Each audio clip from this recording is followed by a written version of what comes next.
Welcome to Angel Institute Season 2. I'm author Erica Penrod with my friend Lucy McConnell.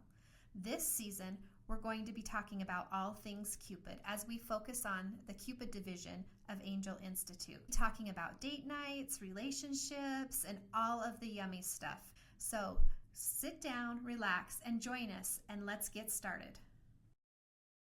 Hello, and welcome to Angels Unscripted. We're so happy you're here this week. It's good to be here and good to talk about all these fun things we're still in Cupid season. Yes. We only have two? I think it's this one and one more. Like a wrap up. Yeah. Yep. Yeah, the 1st of April we'll be starting a new season with new exciting news. And anyway, it'll be super fun. But today, what are we talking about? We are talking about growing up together in your relationship. Okay. So, how old were you when you got married? 22. Okay, and I was 21. So we were babies. Yeah, babies. We were so little, and I didn't know myself. Yeah. You know, you're just young, and you find your person, and you move forward. So we're talking about growing up together in your relationship. So right, and I think it doesn't matter what age you get married at. You still have to grow up together. Even if you're 30, 35, whatever age you are when you get married.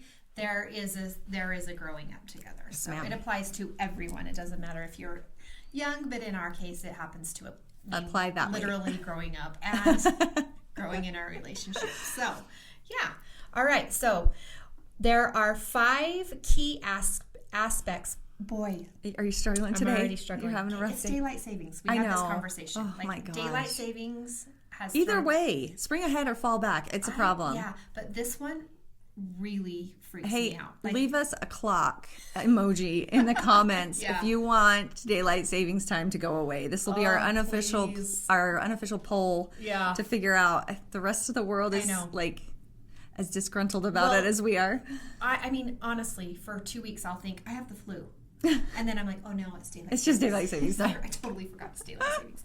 I'm not sick. I know. Okay, so hopefully the words will come out. Yeah, today. We'll get you. Okay. You're coming. So, you know what? We should tell them. This is Erica Penrod, and I'm Lucy McConnell. Oh, yeah.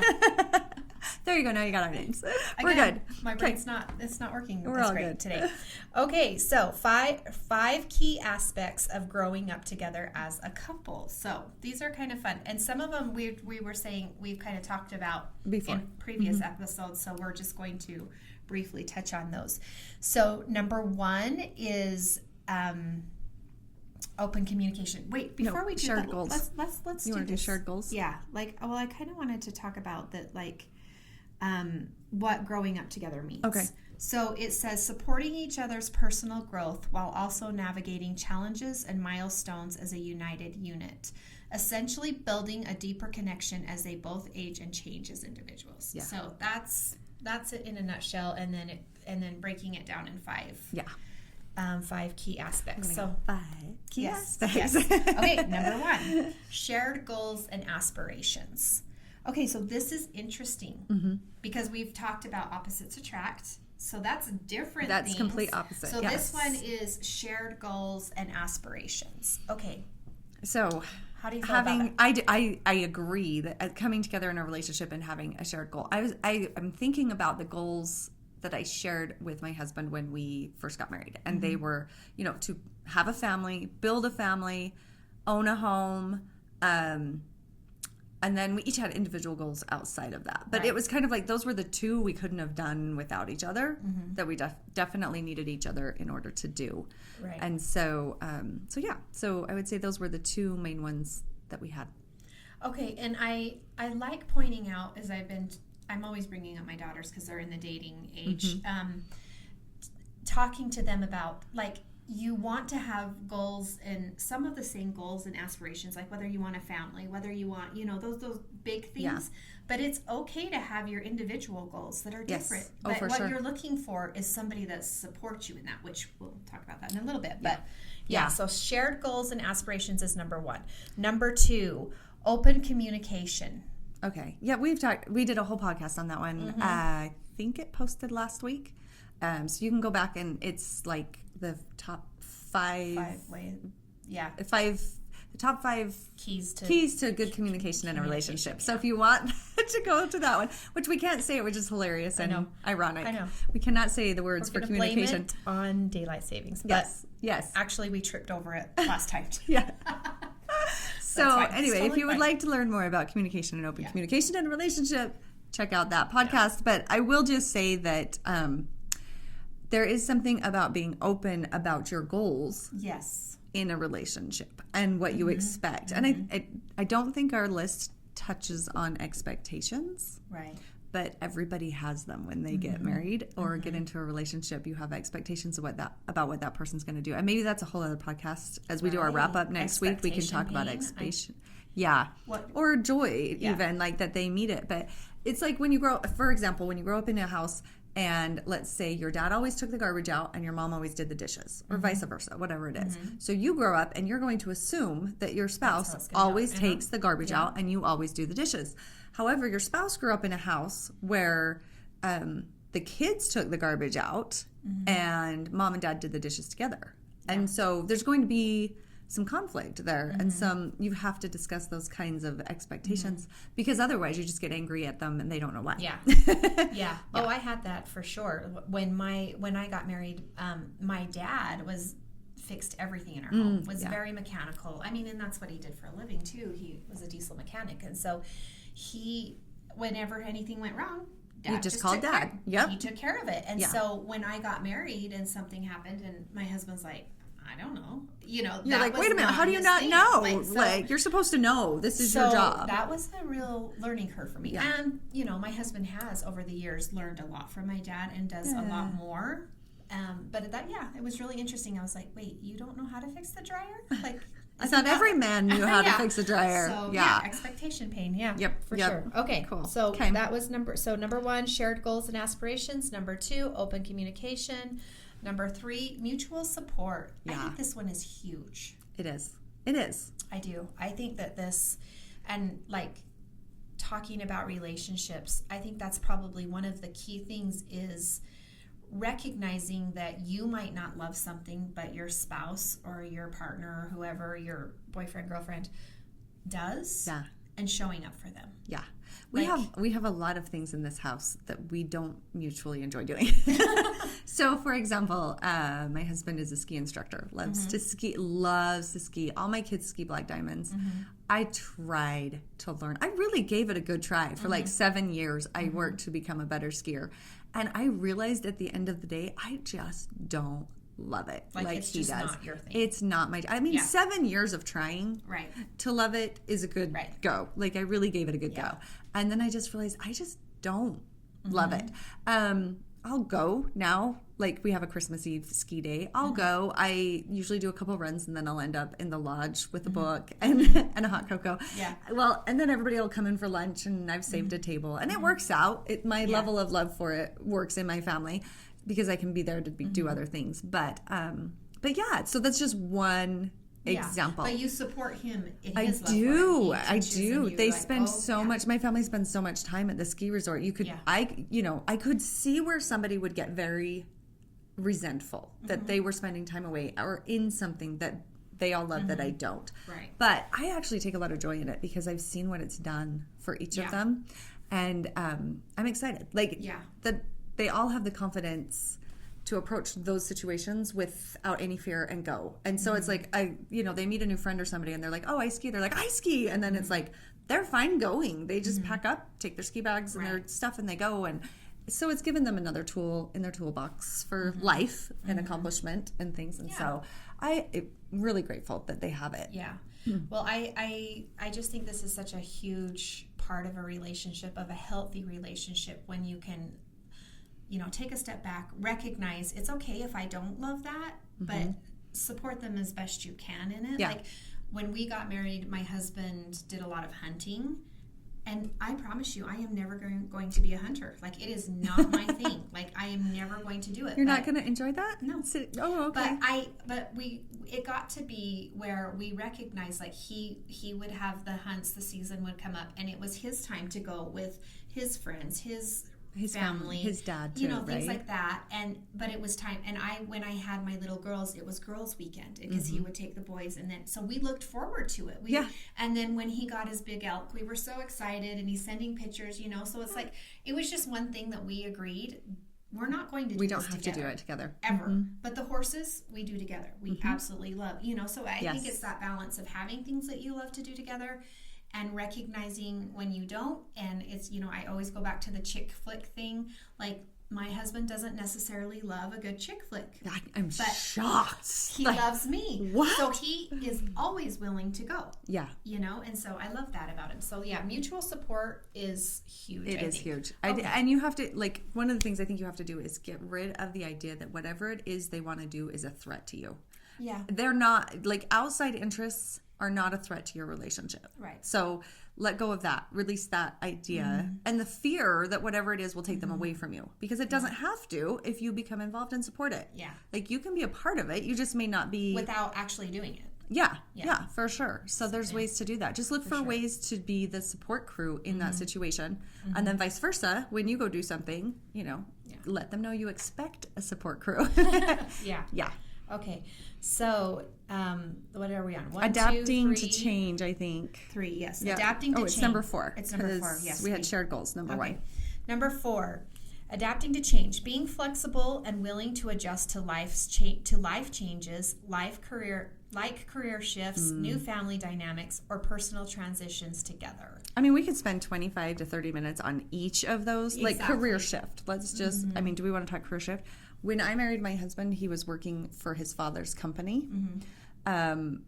So we're married. We have the 2 little kids, one on the way, and he decides he wants to go back to school and get a degree. And I was like, okay, we'll figure this out. Like, and so we did, and we figured it out. And he went to school for 2 years, started a whole new path, and he's been on that path for a while. But then in the middle of that path, we had 2008 where the market dropped, and home builders had a problem.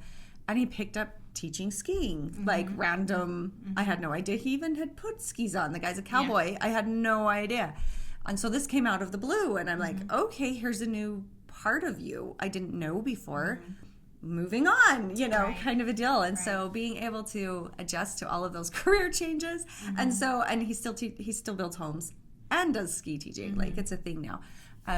But yeah, it's just been, in fact, last night was his 15-year anniversary dinner at the ski resort, which was lovely. They celebrate every 5 years that you're there. They celebrate you and serve you an excellent dinner. Yummy food. Yummy food. And so anyway, it was a beautiful night, but I hadn't realized it had been 15 years. But you have to adapt along the way. And what I needed to do was give him room to find himself and these parts of himself that are hidden in there. Because when you get married, you don't know all about you. You don't know all your angles. You don't know all your who you are. You don't know all your parts. Yeah. And so as you grow, other things are going to come up and out, and you're going to be like, this is a part of me. And if there's no room for that part of you in the relationship, you feel pressure, like that's stifling. So it's important to be like, hey, there's room here for you to find a new you, you know? Well, I mean, my 51-year-old self, I like to think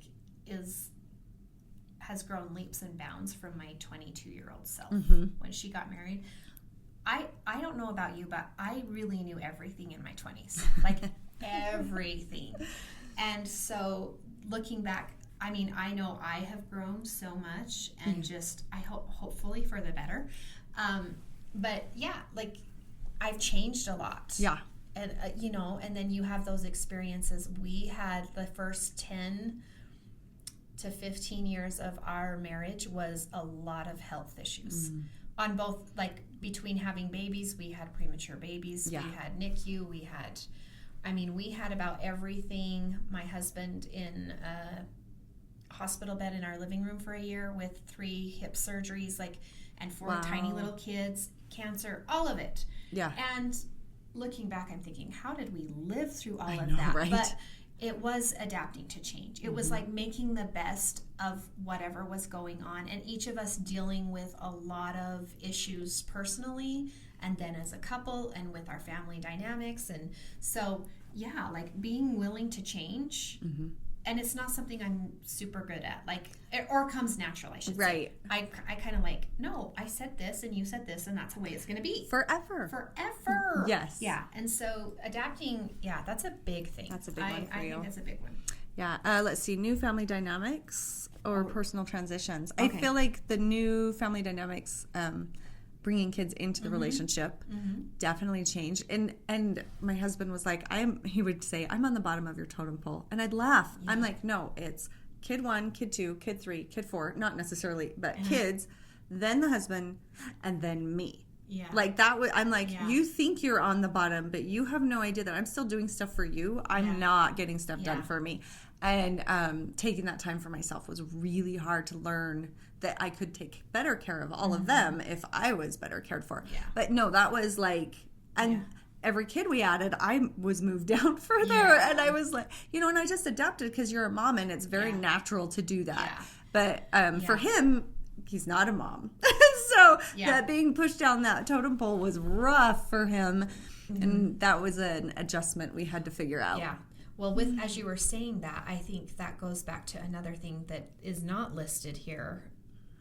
But one thing that we did try to do, I feel like with the kids, it was even more important to keep our marriage first and then the kids. Because I didn't want, it's easy to get lost in the kids. Like, it's easy as a mother because that is everything, you know? And your instincts are so strong in that area. Like date night, we've talked it, which goes back to go check out that night on date night, that podcast. It goes back to that because to me, we really had to pause because there was so much going on. Yeah. So many transitions, so many personal new family dynamics. Really making our marriage, our relationship, number one. I mean, first is God. Yeah. Then the relationship. And I feel like here we are, our kids are all grown now. A whole other transition in family dynamic. And that's what I was going to add. Yeah. Your little kids are a transition, a dynamic. Mm-hmm. Then when they're all in school. Yes. And then teenagers. Yep. And then they're all young adults. And then they're getting married. And so. And your family dynamic is just constantly changing. But the one thing that I will always give advice is to keep your marriage the core of your family, because especially at this place that I'm at, I have seen many marriages where they focus so much on the kids that when the kids go, they're like, I don't know you anymore. Yeah. Like, I'm not sure if you're my person, So right. Because during all of that, there's been change and growth and all those things. So do it together. Do it together. Yeah. I love that. Agree. Okay. Yep. Okay. Last one. Individual growth. Yes. Allowing space for each partner to pursue personal interests and development. I feel like I kind of already touched on that one. Growing together is important, but you've got to have the outside interests as well. I'm trying to think of, if there's anything that, I feel like my whole writing is kind of my outside interest in my marriage. It's my career / I don't do this career as in, it's a career. I meant it's a career and it's my outside interest because it's just so much me. And my husband has no desire in writing books. He has no, and most of the books he reads are World War II kind of stuff, which I'm not very interested in. Yeah. So it's funny that so I've pursued a whole career in an outside interest, but he's been very supportive of it. So I think at this stage in my life, the last few years have really been where I have really pursued other interests outside of my home, where I'm, writing a lot more than I used to. Yeah. And I didn't start writing until my kids were older. And so, it's been a lot different because where my focus before was my kids and my home and my, everything there, to where now I'm no, I have 2 jobs now.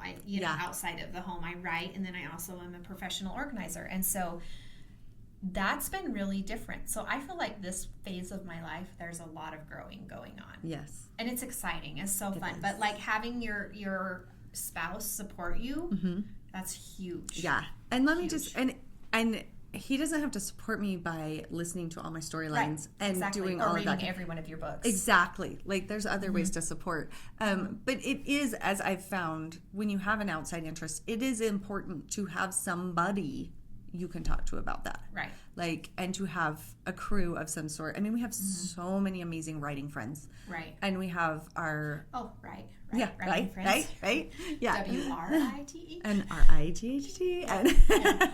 And that was our nerdy writers that just came out.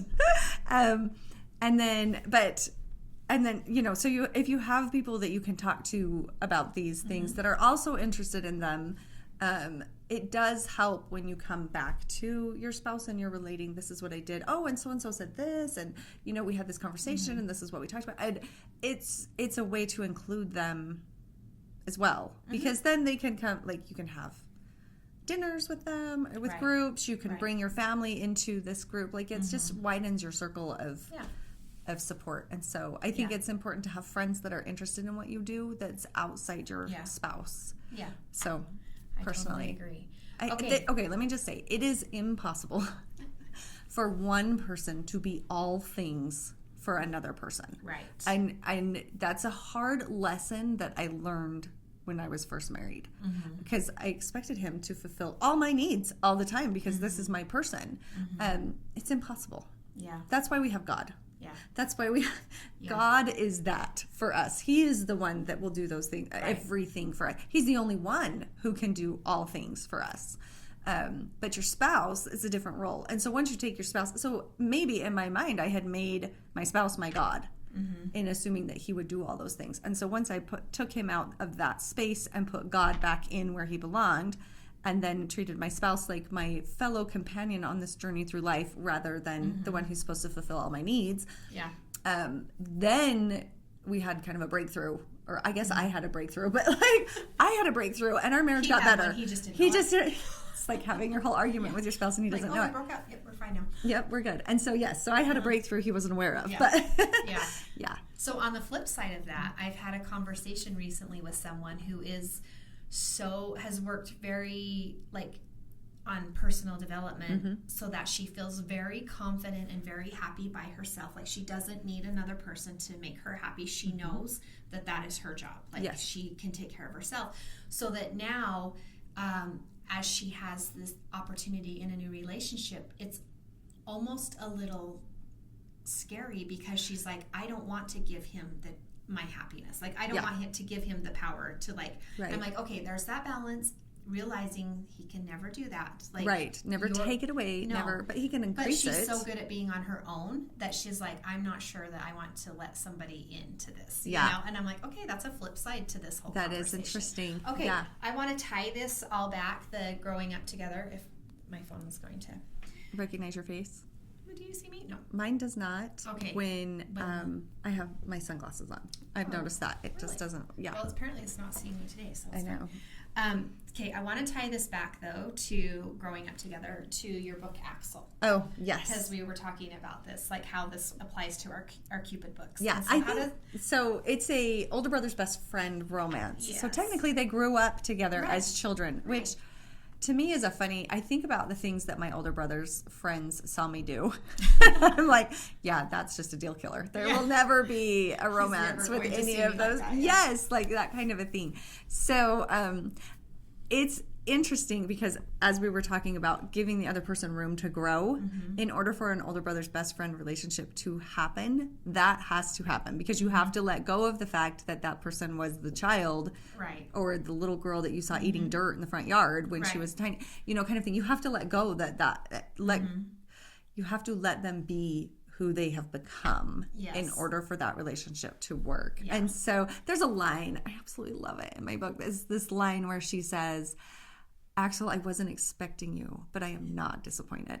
It's this, I didn't see it coming from you. I did not see this happening with us, but I am not sad about it. It's a good thing. And I just love that line because here you grow up parallel on the same path almost, but, you're kind of off a little bit. And then when you finally line up, there's this, hey, you I know you. The other thing that it does, an older brother's best friend, is it your shared values and things that you want in life. And you have been in their home enough to know they expect me to take out the garbage. And they have been in your home enough, or at least with your family enough to know that you expect something. Like those, it removes a lot of those expectation problems. Yeah. And so you're already aware of those. And so, yeah. I think in that whole dynamic, it's almost just harder for the big brother. It's exactly. Like, he's the one that has to have the personal growth. He's the one that, like, what was the other one? Like, make room for change, mutual support, like individual growth versus... Trope, it's the big brother that has all He has to do it. Like, the romance is between all three of them in a way because he's got to adjust to it. Yeah. For sure. Yeah. And so whether you have a brother that's really easygoing and is like, yeah, I'm excited for you too. Or usually the trope is the brother's got the problem with it and is not going to like his best friend with his sister. So, well, you know, in my family, I have my younger sister is married to my brother-in-law. Yes. Like, yes. Your sisters who married brothers. Yes. So my husband and I were married 4 years. So my sister was young, like a teenager, 16, 17 when I got married. And my husband's older brother, there's 7 years difference. So at our wedding, he wasn't really paying attention to her, you know, like she's the little sister. Yeah. But 4 years later, when she's graduated high school and in college. And so we have that dynamic of older brother married to younger sister. Yeah. Older sister married to younger brother. And so, we kind of have that going on where I had to look at it like, oh, so, you're dating my sister. Like, okay, now this is happening. Which, I set them up, so it's fine. I know. We can do a whole matchmaking thing. That's like my one really good success story. Yeah. Well, and it's a fabulous success story. Like, that's a really, really good one. So we did the same. We did a setup, too. I have one girl cousin on my mom's side of the family who is 10 years younger than me. Mm-hmm. We set her up with one of my husband's cousins. So cousin set up with cousin set up. They ended up getting married. So my cousin and I have the same last name now. Before she was on my mom's side, so we had different last names. But now we have the same last name. We also have the same middle name, named after grandmothers. Really? And so I am certain that anybody who goes to look at our family tree and sees this crisscross and then hers and my names is going to be like, I don't know what happened here. This is really weird. But yeah, no, so, and they're married and they have a beautiful family and we absolutely love their kids and their family. And so we're close. Just because every family party we go to, whether it's my side of the family or his side of the family, they're there. So it's like you're constantly, And my parents loved it because they already knew the in-laws. Yeah. They're like, this is easy. We've great. been here and done this. So, I hadn't thought about that one. How easy is that? So, Yeah. I know my girls are like, let's marry brothers because that's what they thought growing up. And so, it's what you did. It's not looking like that's going to happen. They can't find you. Like, oh. Anyway. But maybe there's just an older brother out there who's not ready yet. Yeah, maybe so. That's so funny. Okay. Well, I think that wraps it up. I would get my phone. It doesn't love me today. I think the microphone gets in the way of your seeing your face. That's maybe what it is. Mm-hmm. But so, all right. So I think that's the end of... Okay, do you want to recap the 5 things? Yes, let's recap them. Number 1, shared goals and aspirations. Number 2, open communication. Number 3, mutual support. Number 4, I feel like you're Vanna White. I know. Adapting to change. I'm like, and that ages us, right? And number 5 is individual growth, and those are 5 key aspects to growing up together as a couple. So successfully growing up together as a couple. And so I love that we were able to tie that into Axel. I know, me too. Like every conversation we have, or we talk about a subject, we're like, okay, how does this relate to our book? And we're like, oh yeah, it totally does. Yeah, that's great. Yeah, we're involved in relationship stuff all the time. Like it's a constant. Yeah. So. Thank you so much for joining us today and talking with us. And please leave us a comment, like, subscribe, do all those wonderful things that help our channel be found by others. We're grateful for all our new subscribers. We've seen you. We know you're there. Thank you for coming. Thanks again, and we'll see you next week. See ya. 2, 3, 4. Okay. Good thing I can cut the sound out when I do that. Oh, I had a thought and then it just left me. Where did it go? No. Oh, we need to get on Apple. I know, and I am missing. Because I was like, because if you